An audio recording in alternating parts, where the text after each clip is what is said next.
Hello and welcome back to the Nasty Metal Productions channel here at YouTube, and welcome to another Album of the Week video. This is episode number 222. Today I am here to celebrate the 10th anniversary for Raucous the Force, the debut full-length album from Argentinian new wave or traditional heavy metal band Xenotaph. Or Xenotaph is probably the correct way to probably pronounce their name. Originally first released on vinyl on September 18th via Cryptic Visions Arts, then finally was given a CD release on December 15th via Non Nobis Productions, which is the copy that I have. So with all that said, let's begin. Not a whole lot to speak of in the way of history for this band, other than that they were formed in 2011 and are based out of Buenos Aires, and that the first lineup consisted of, if I butcher some of these members' names, I apologize. What we have here is Daniela Benvenuti on vocals, Eric Lincoln on guitars, Thanatos on guitars, Kunter on bass, and then Gustavo Kurga on drums. So if I butchered some of these band members' names, I apologize. This lineup would go on to record their debut 7-inch single release titled Lucifer, backed with Curse of the Black Witch as the B-side track. They'd went on to release a demo titled Rehearsal 1604-12, which basically would mean the 16th of April 2012, recorded on that day. That would feature some songs that would end up onto their debut 2013 album. Sometime by either October or November of 2012, Kunter would be out of the band, so before they would ever record what would become their debut album here, they were left without a full-time bass player, so by the time they entered Parazio Studios, again, if that was butchered, I apologize, and sometime in December, probably early of December of 2012, they entered in with a session bass player named Martin Gandolfo. Again, if I pronounce his first name, I apologize. The album would be recorded and mixed in its entirety within the month of December. However, the album would be left on the shelf for several months before being picked up by the obscure French label Cryptic Visions Arts for the September 18th release date. The label only specialized in vinyl record-only releases, with at least one cassette release under their belt. The album would then be picked up by the Portuguese label Non Nobis Productions for a CD pressing on the release date of December 15th. And now, that leads me to go into the album itself.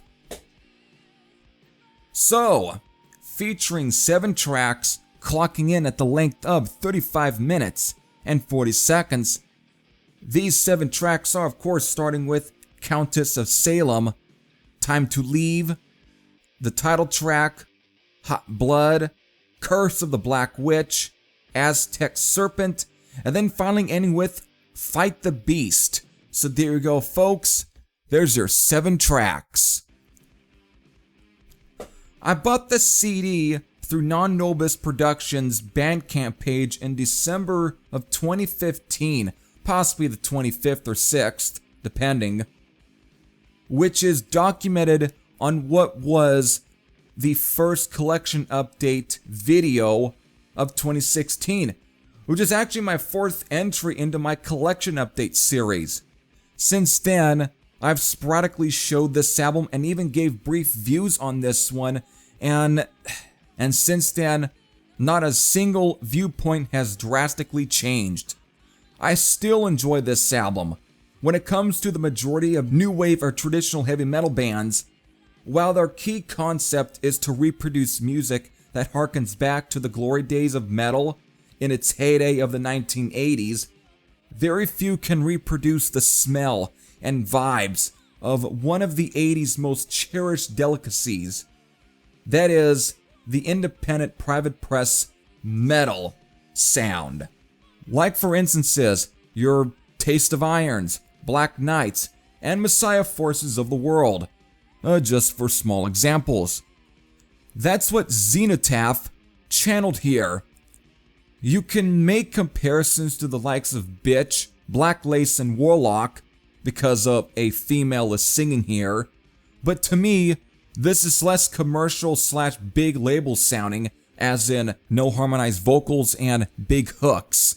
Instead, its main focus and goal is to make good rockin' songs with a epic sensibility, which are all the qualities that you would find in a great private press metal record. So while Daniela Benvenuti is a good singer, she doesn't have the grit and snarl of, let's say, a Doro or even a Leather Leone. But what she has is a good, competent, soaring vocal range that fits the type of metal that they are going for, and it's pulled off in such a respectable way that comes across as a great love letter to that underground side of 80s metal that got so overlooked. Now, there is an uneven amount of tracks here. What comes across as being straight ahead rockers, with 2, though probably 3, that are basically balls out ripping speed metal songs, are Time to Leave, the title track, which includes some cool moog synths, courtesy of Andreas Bodelli, hope I pronounced his name correctly. If I didn't, I apologize. Which stays confined to what makes that private press metal, so infectious. Then finally there is Curse of the Black Witch, which is a re-recording of the B-side song for the Lucifer 7-inch. All of these 3 are seriously infectious, with the title track being the closest to a catchy hook Latin crowd-pleasing rocker. But even at that, again, it still has that sort of epic sensibility to it that is, again, grandeur and grandiose and all that type of good shit. Now, of the songs that come across as being epic, and like I'm going to use again, grandiose, are Countess of Salem, Hot Blood, Aztec Serpent, and Fight the Beast. These are all great that has that kind of epicness that you want to have in your metal. Countess of Salem is a great choice for an opener and gets you in the correct mood for this, where then after it, it feels rewarding. Then Hot Blood, which is the longest one on here, is greatly made of being grandeur and has the right amount of tempo changes to bring this song home. And speaking of bringing things home, the 1-2 punch of Aztec Serpent and Fight the Beast are awesome. Aztec Serpent is on the cusp of being sort of US power metal influenced, with its rapid riff notes, but still has that epic sensibility towards not so flashy sounding. Think more of probably the really good material from like a Omen. So keeping it grounded in that private press metal sound. Then finally is Fight the Beast, which is sorta semi-hooky, at least around the beginning. But as the song goes on, it then changes tempo and becomes a full throttle head-banging speed metal song that again feels epic and knows what it's doing, and thus ends the album on a high note, just how it started.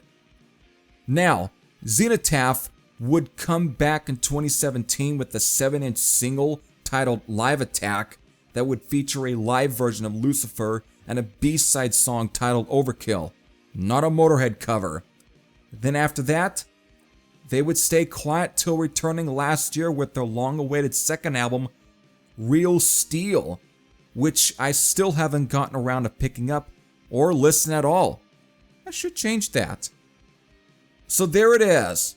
10 years to an album that I still think is a gem of the new wave or traditional heavy metal. And I still think that this should get more recognition from everyone. So if you dig the kind of metal that I compared this album to, please check this one out and support Xenotaph. I'm going to do my best and leave you a link to, of course, the Bandcamp pages for both Xenotaph and Non Nobis Productions. so you at least can listen to this album and of course buy it and further support the band and the labels. But if you have listened to this album, whether they are positive or negative, you can leave your thoughts in the comment section below. So with that, this is Heavy Thrash saying I'm out, and I'll see you all later. Take care, everyone.